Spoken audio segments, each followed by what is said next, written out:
Welcome to my series, Surviving the Larapinta Trail. This is part 2, The Weight We Carry. In this episode, we're talking about one of the biggest struggles every hiker faces on the trail, pack weight, and why pack weight matters. The Larapinta Trail is one of Australia's most stunning long-distance hikes, spanning 223 kilometres across the West Macdonnell Ranges in the Northern Territory of Central Australia. It begins in Alice Springs and runs westward all the way to Mount Sonder, taking in spectacular ridges, gorges and desert landscapes. But it's also unforgiving when it comes to pack weight. The rocky climbs, hot days and endless ridgelines quickly expose every extra kilo. On this trail, carrying too much isn't just uncomfortable, it can be dangerous. On paper, it doesn't sound like much. A few extra kilos here, an extra item there. But when you're carrying that weight for hundreds of kilometres across endless desert stretches, it will take its toll. Today, we'll look at what's essential, what's dead weight, and a few little tricks to lighten the load without giving up safety or comfort.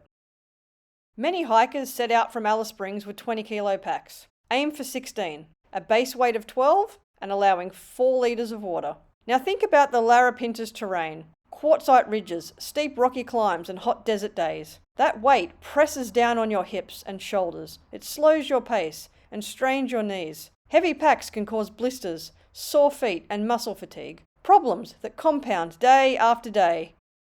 And it's not just discomfort.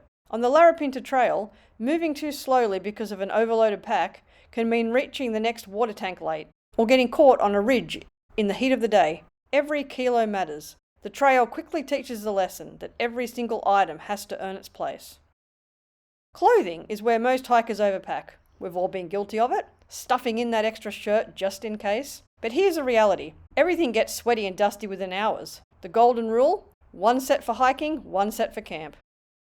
Start with your base layers. Lightweight pants and a long sleeve hiking shirt will protect you from the relentless sun, while also guarding against Spinifex grass and rocky scrambles. Most hikers underestimate the UV exposure. In addition, take 2 pairs of merino underwear and 2 pairs of woolen socks.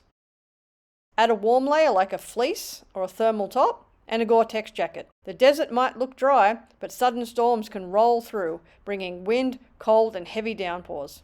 Now that's your core gear. What to avoid? Cotton clothing. It's heavy, it doesn't dry quickly, and it traps sweat against your body, leaving you susceptible to chafing. Choose quick-dry, odor-resistant fabrics like merino or synthetics. At camp, you can hang your clothes to air dry, or give them a wash during water crossings. For cold desert nights, pack merino thermals, a down jacket, and merino beanie and gloves. Once the sun goes down, temperatures can drop to below freezing. A wide brim hat gives all-day shade, and good sunglasses protect your eyes from the glare of quartzite ridges. Footwear is just as important. Solid, well broken in boots or trail runners with tough soles are critical for the sharp, unforgiving rock underfoot. The Larapinta throws everything at you: heat, cold, wind and rugged terrain. The right clothing system isn't about fashion. It's about protecting your body so you can keep moving forward safely and comfortably from Mount Sonder to Alice Springs. Dress smart, layer well, and the trail will reward you. On the Larapinta Trail, food just isn't fuel. It's what keeps your mind and your body moving through the long, hot, rugged days. With a full pack on your back and limited resupply points, every meal you carry needs to be lightweight, calorie-dense, and easy to prepare. Food is where weight can add up fast. Because the Larapinta is a multi-day hike, most people organise food drops at key trailheads. You want foods that are light, packable, high in calories and nutritious, but also give you variety. People often overestimate how much they'll eat, and carrying fresh fruits and vegetables for the first few nights might seem good in theory, but adds wear and tear to your pack and to your body. You'll learn quickly that hauling a kitchen across the desert wasn't worth it. By Ormiston, a lot of that will be abandoned in communal swap boxes. Now food weight is unavoidable, but smart choices can save you a kilo or more. Repackage your food into Ziploc bags before you go. You'll save space, reduce trash, and cut down on weight. Breakfast is all about quick energy. Many hikers go with instant oats or muesli, something you can make fast with boiling water before you hit the track. I preferred Cliff Bars in the mornings to save time. During the day, snack often, instead of stopping for a larger lunch. Trail mix, nuts, energy bars, jerky, salami sticks, cheese sticks. These give you steady fuel without slowing you down. For dinner, most hikers rely on freeze-dried or dehydrated meals. They're lightweight, high calorie, and only require hot water. Commercially available options are convenient, but you can also make your own for better nutrition and variety. And don't forget comfort food. Something small that lifts your spirits after a tough day. A bar of chocolate, a handful of lollies, or a cup of hot soup can make all the difference when you're tired and cold at camp. Cooking gear is another trap. It can either be ultralight or a disaster of unnecessary weight. At a bare minimum, you need a light stove, a fuel canister, a small billy or pot, a spork, a cup, and some matches. Titanium is ideal as it's strong and feather light. What to skip? Multiple pots, frying pans, plates and bowls, and anything steel or aluminium. You're not running a kitchen out there. Some hikers even go stoveless, relying on cold-soaked food. And multiple gas canisters aren't necessary. Leave a spare in a drop box. Choose wisely, plan ahead, and every meal will give you the energy to keep pushing across the 223 kilometers of the trail. On the Larapinta Trail, carrying a solid first aid kit isn't optional. It's essential. The trail runs through remote desert country where help can take hours to arrive. What you pack and how prepared you are can make all the difference. The trick is keeping it small but effective. Don't carry a 2-kilogram medical kit just in case. You don't need half a pharmacy. Cut it down to the essentials. From my experience, here's what you really need. The most common problems hikers face are blisters, cuts and scrapes. Sharp quartzite rock and long days on your feet take its toll. Blister tape is essential. Leucopast is my favourite because it actually sticks through dust and sweat and through water crossings. Hiker's wool is great to treat hot spots. You'll need some antiseptic and a couple of snakebite or compression bandages. Next, think about sun and heat. Sunscreen, lip balm and electrolytes. These help prevent sunburn and dehydration. Heat exhaustion is a real risk. Injuries from falls are also possible on the rocky climbs and descents. Snakebite bandages can be dual purpose. They can immobilize an ankle or a knee until you can reach help. And don't forget about pain relief. Even a simple headache can get worse if you don't manage it. And that's it. A tiny Ziploc bag with the essentials will do the job, and put additional items in your resupply drop boxes. The Larapinta Trail is beautiful, but it's also unforgiving. A good first aid kit is more than just supplies, it's peace of mind. It keeps small problems from ending your hike and gives you the confidence to handle bigger ones as they arise. Be prepared, carry the right gear, and know how to use it. The Larapinta Trail will test you, but your first aid kit will have your back. When it comes to shelter on the Larapinta Trail, what you carry is more than just comfort. It's protection against the elements. The desert can be brutal. Scorching days, freezing nights, sudden storms, and relentless winds. Choosing the right setup is key to making the trail not just survivable, but enjoyable. For the Larapinta, you need a tent, a sleeping bag, and a sleeping mat. That's non-negotiable. Nights can get down near freezing, even in the desert. Here's where to save weight. Take an ultralight freestanding tent. It shields you from the wind, rain, and insects, while giving you privacy and warmth of a night. The trail campsites often have hard, rocky ground, so a freestanding tent with strong pegs is ideal. For sleeping, a good mat is essential. The ground is rocky and uneven, so a durable, inflatable, or thick foam mat not only adds comfort, but keeps you insulated from the cold desert nights. Pair it with a warm down sleeping bag, rated close to freezing. Temperatures can swing from the mid-20s during the day to below zero overnight. Along the trail, you'll also find basic shelters at some trailheads. 3-sided huts with a roof and a raised platform. These are great for cooking and resting to escape the heat, but they don't replace your own tent. They can be crowded and exposed to winds and insects.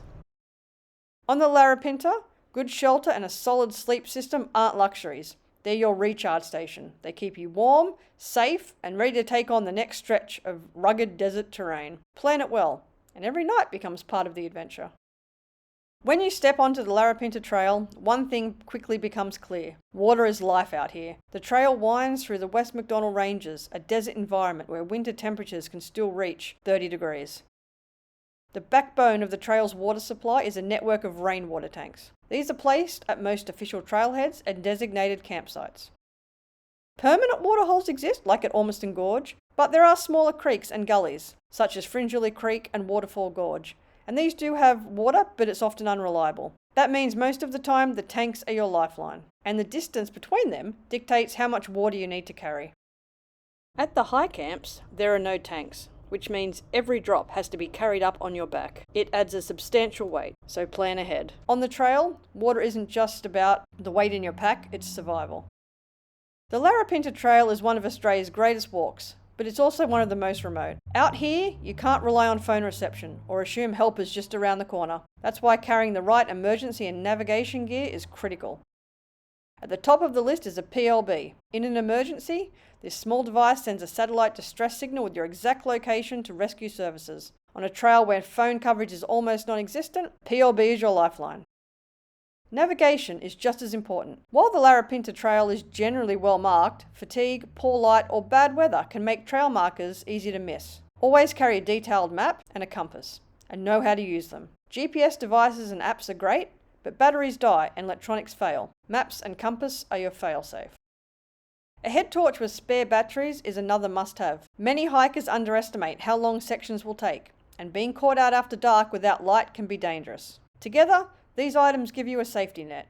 You may never need them, but if something goes wrong, they can make all the difference between a minor setback and a serious survival situation. When you're packing for the Larapinta Trail, every gram counts. But once you've nailed the essentials, it's worth asking, what little extras could make the journey more enjoyable? And here's where the real debate starts.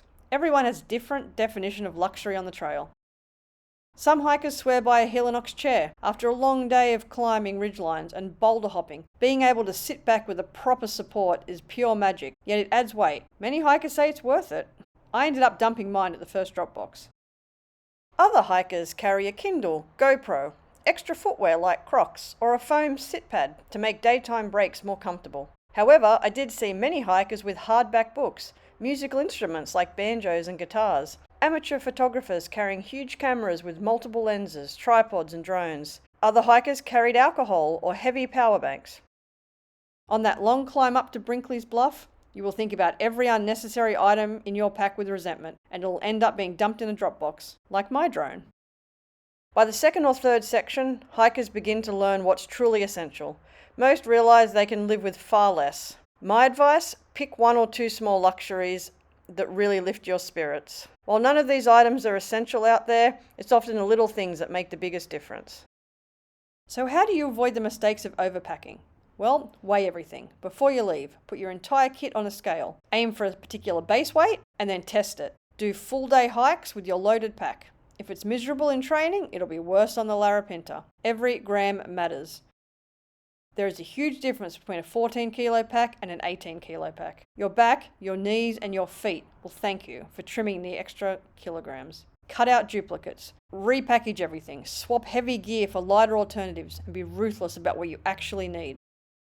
Lightening your load doesn't just save your back. It frees you to enjoy the trail. It gives you more energy for the steep climbs, more ease on the rocky descents, and more space in your mind to take in the sweeping ridgetop views and star-filled nights, instead of just counting steps to camp. On this trail, less is really more. Thank you for tuning in to Surviving the Larapinta. In the next video, we'll look at the water lesson, water logistics on the trail. See you out there, and remember, travel light, hike strong.